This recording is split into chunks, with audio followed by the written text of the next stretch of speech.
दोस्तों, अब एक बात सामने आ रही है कि जो ईरान लड़ रहा है वो कैसे लड़ रहा है। अब आप बोलेंगे साहब उसके पास सेना है, मिसाइल हैं, ड्रोन है, लड़ रहा है वो। नहीं, मेरा वो मतलब नहीं है। मैं आपसे ये पूछना चाहता हूं कि ईरान एक देश है, ईरान के ऊपर हमला हुआ है, हमला करने वाले इजराइल और अमेरिका हैं। उन्होंने बम मारे ईरान के ऊपर, ठीक है। ईरान ने जो पलटवार किया, अब ईरान के पास वो कैपेसिटी नहीं है कि वो अमेरिका पहुंच जाए। जाहिर सी बात है, उसके पास वो कैपेसिटी है ही नहीं। वो इजराइल तो पहुंच सकता है, लेकिन वो अमेरिका नहीं पहुंच सकता। लिहाजा उसने क्या करा है कि पूरे के पूरे मिडिल ईस्ट में आग लगा दी है। आप नीचे ओमान देखिए, ओमान से लेकर अगर आप ऊपर चले जाएंगे, तुर्की के ऊपर से बैलिस्टिक मिसाइल्स गई हैं, राइट, और बिल्कुल मेडिटेरेनियन सी में जाके वहां पे जाके हमले कर रहा है वो। चाहे दुबई है, चाहे अबू धाबी है, चाहे बहरेन है, कतर है, सऊदी अरब है, कोई ऐसी जगह नहीं है मिडिल ईस्ट में जो कि ईरान के कहर से बची हो। अब आप ये बोलेंगे सब कि इतनी मिसाइल आ कैसे नहीं इनके पास। ईरान के पास इतना जो मामला है पूरा मिसाइल का और ड्रोन का, हां ठीक है इनके पास फैक्ट्रीज हैं, लेकिन ये चला भी तो इतना रहे हैं, खर्चा भी तो कर रहे हैं। और वहां पे रोज जो अमेरिकन जो इजरायली बमबारी कर रहे हैं, वो इनके बिल्कुल डीप पेनिट्रेशन करके, डीप बिल्कुल अंदर जाके इनकी फैक्ट्रीज बर्बाद कर देना, जो इनके प्रोडक्शन लाइंस हैं उसको तहस नहस कर देना, जहां पे इनके रॉकेट्स बन रहे हैं, इनके ड्रोन्स बन रहे हैं, उन फैक्ट्रीज पे हमला करना। जाहिर सी बात है, और लोग भी तो मरे हैं इतने। अब जब वहां पे बमबारी चल रही है तो वहां पे वर्कर आएंगे कैसे? बंकर बर्स्टिंग बॉम्ब्स हैं वहां पे, डीप पेनिट्रेशन, ये सारी की सारी चीजें वहां पे चल रही हैं। तो हो कैसे रहा है? और दूसरी चीज, इतने एक्यूरेटली ये लोग अपनी मिसाइल मार कैसे पा रहे हैं? क्योंकि इन सब चीजों के लिए दोस्तों ऐसा नहीं है, इट्स नॉट लाइक जो हम लोग कहते हैं ना टिपिकली कि आपने एक बुलेट फायर करी तो गोली चली गई। गोली का अपना कोई ब्रेन नहीं होता। आपने जहां फायर करेंगे आप, तो उसमें और फैक्टर्स होते हैं। विंड का फैक्टर होता है, आपकी एम का फैक्टर होता है, आप किस तरीके से एम करते हैं, ह्यूमिडिटी का, कई सारे फैक्टर्स होते हैं, टेम्परेचर का, जो कि गोली की ट्रेजेक्टरी को, एक बुलेट की ट्रेजेक्टरी को इंपैक्ट करते हैं। माइक्रोन्स में करते हैं, लेकिन करते हैं। लेकिन a bullet does not have a brain, ठीक है।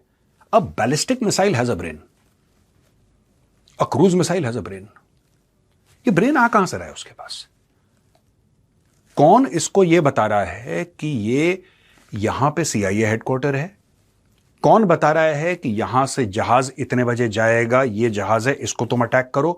कौन बता रहा है कि कॉन्सेंट्रेशन ऑफ एनिमी एयरक्राफ्ट कहां? ये सब बता कौन रहा है?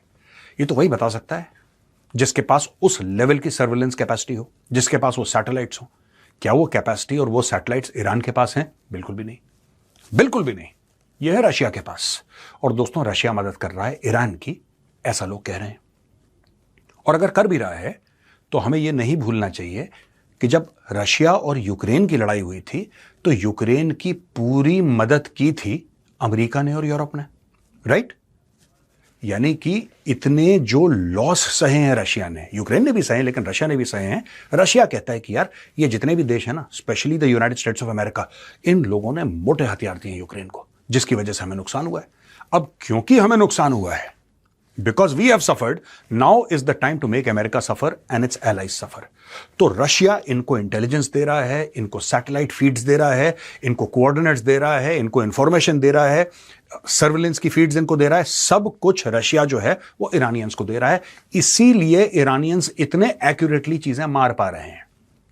अब जो चीजें स्टैटिक हैं वो तो आप पहले से ना सब कुछ हिसाब अपना रखते हैं। कोई भी आपका स्टैटिक टारगेट है, जैसे फॉर एग्जांपल ऑयल पाइपलाइन है, इट्स अ स्टैटिक टारगेट, तो वो तो आपको पता है, उसके लिए आपको रशियन इंटेलिजेंस नहीं चाहिए। या कोई और चीज है, जैसे कोई बिल्डिंग है, स्ट्रेटेजिक बिल्डिंग है, अगर आपको उसके अंदर मिसाइल मारनी है तो आपको फिर नहीं चाहिए। लेकिन प्रॉब्लम क्या होती है कि जब मूवेबल टारगेट होता है, yes, in case of ballistic missiles, ballistic missile reentry करती है, it goes almost to the edge of space.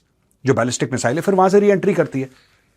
उसके कोऑर्डिनेशन के लिए और उसको कंट्रोल करने के लिए यू नीड सैटेलाइट्स। ये कर कौन रहा है? Who is doing it for Iran? एक ही ये बात है। अच्छा, दूसरी चीज है दोस्तों की लड़ाई के लिए पैसे चाहिए। टू बी वेरी ऑनेस्ट, आपको मोटे पैसे चाहिए। जब युद्ध होता है तो पैसा पानी की तरह, गंगा जी की तरह बहता है पैसा। कोई अकाउंटिंग नहीं रहती फिर पैसे की। पैसा अरबों डॉलर रोज इस तरीके से बहता है। तो ये पैसा आ कहां से रहा है? मैं ये नहीं कह रहा कि अरबों डॉलर ईरान खर्च कर रहा है, लेकिन मिलियंस ऑफ डॉलर्स तो रोज खर्च कर ही रहा है ईरान। ये पैसा आ कहां से रहा है? ये सोचने वाली बात है दोस्तों। ये लोग कह रहे हैं, अब ये बात सामने आई है कि चाइना फंड कर रहा है।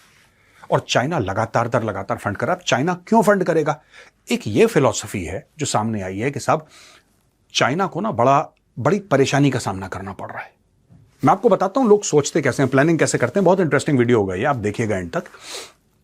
लोगों का यह मानना है कि यार क्योंकि 90% ईरान अपना तेल चाइना को देता था, इसीलिए अगर आप ये देखें कि ईरान से तेल जाना बंद हो जाएगा तो चाइना को बहुत नुकसान होगा।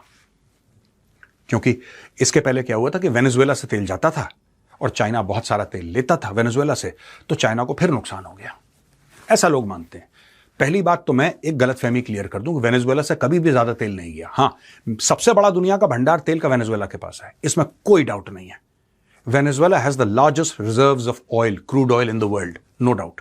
Venezuela does not have the capacity to extract that oil to the level that it should extract and sell. वो वेनेजुएला में कैपेसिटी नहीं है, उसको बनने में कुछ साल 2-3 साल लगेंगे जब वो फुल कैपेसिटी से तेल बाहर फेंक पाएगा। आज की तारीख में वो कैपेसिटी है ही नहीं वेनेजुएला के पास। यूएस भारत से कह रहा है तेल खरीद लो, हम कहते हैं ठीक है लाओ इतना तेल, नहीं वेनेजुएला कर ही नहीं सकता। It cannot do it, it does not have that capacity. ये तो एक बात हो गई। दूसरी चीज, ईरान के पास कैपेसिटी है लेकिन ईरान का सारा मामला अभी बंद हो रखा है। तो चाइना क्यों कर रहा है? चाइना तो यही चाहेगा on the face of it कि भाई सब कुछ ठीक ठाक हो जाए, जो सरकार गिरनी है ईरान में गिरे उसकी बला से और तेल वापस आना शुरू। ऐसा नहीं है दोस्तों। इस बार जो खेल खेला ईरान ने तहस नहस कर दिया दोस्तों मामला। लिटरली ईरान ने तहस नहस कर दिया पूरे मिडिल ईस्ट का। और ये जो पूरा का पूरा फाइनेंशियल सिस्टम जो मिडिल ईस्ट में चल रहा है वो अमेरिका का फाइनेंशियल सिस्टम चल रहा है, वो अमेरिका की इन्वेस्टमेंट है। चाहे आप दुबई ले लें, आप सऊदी अरब ले लें, बहरान ले लें, कतर ले लें, कुछ भी ले लें, इसमें तो वेस्ट के बहुत क्लोज इंटरेस्ट्स हैं। चाइना के इतने इंटरेस्ट नहीं है। मैं ये नहीं कह रहा कि चाइना का जीरो इंटरेस्ट नहीं, मैं ये नहीं कहूंगा। चाइना के भी अरबों डॉलर लगे हुए हैं, लेकिन जितना अमेरिकन इंटरेस्ट है या यूरोपियन इंटरेस्ट है और किसी का इंटरेस्ट इतना है नहीं। तो चाइना को ऐसा लगता है कि ये करके ये लोग कमजोर हो जाएंगे। अगर ये लड़ाई चलती रही, ईरान जो निपटेगा, लेकिन जब तक ये लड़ाई खत्म होगी तो अमेरिका की जितनी भी इन्वेस्टमेंट्स हैं वहां पे, या अमेरिका के जो भी बेसेस हैं वहां पे, या कुछ भी अमेरिका ने वहां पे पैसा लगाया है, वो इतना ज्यादा बर्बाद हो चुका होगा कि इससे अमेरिकन इकोनॉमी और उस जो वेस्टर्न इकोनॉमीज हैं उनको बहुत ज्यादा इंपैक्ट पड़ेगा। चाइना अपने ऑयल का फ्लो मैनेज कर लेगा, चाइना वेस्ट अफ्रीका से ले लेगा ऑयल, चाइना रशिया से और ज्यादा ले लेगा ऑयल, चाइना किसी तरीके से मैनेज कर लेगा दोस्तों ऊपर नीचे करके।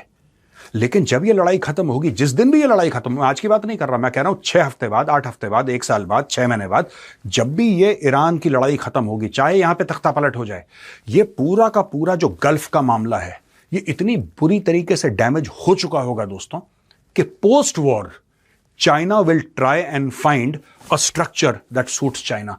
करंटली ये स्ट्रक्चर है चाइना को सूट नहीं करता है, ये अमेरिका को सूट करता है।